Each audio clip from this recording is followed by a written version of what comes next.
Hi!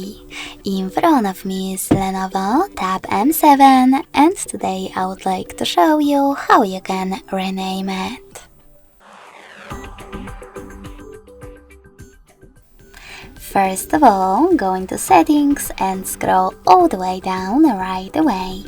Then click on System. Now select About Tablet at the top and tap on Device Name. Finally, you can type in wherever you wish to.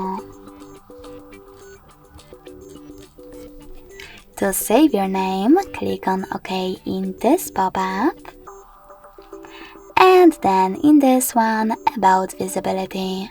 So now when I click, as you can see, name of my Lenovo has changed. Thanks so much for watching. If you enjoyed this video, smash that like button, comment and subscribe. Bye!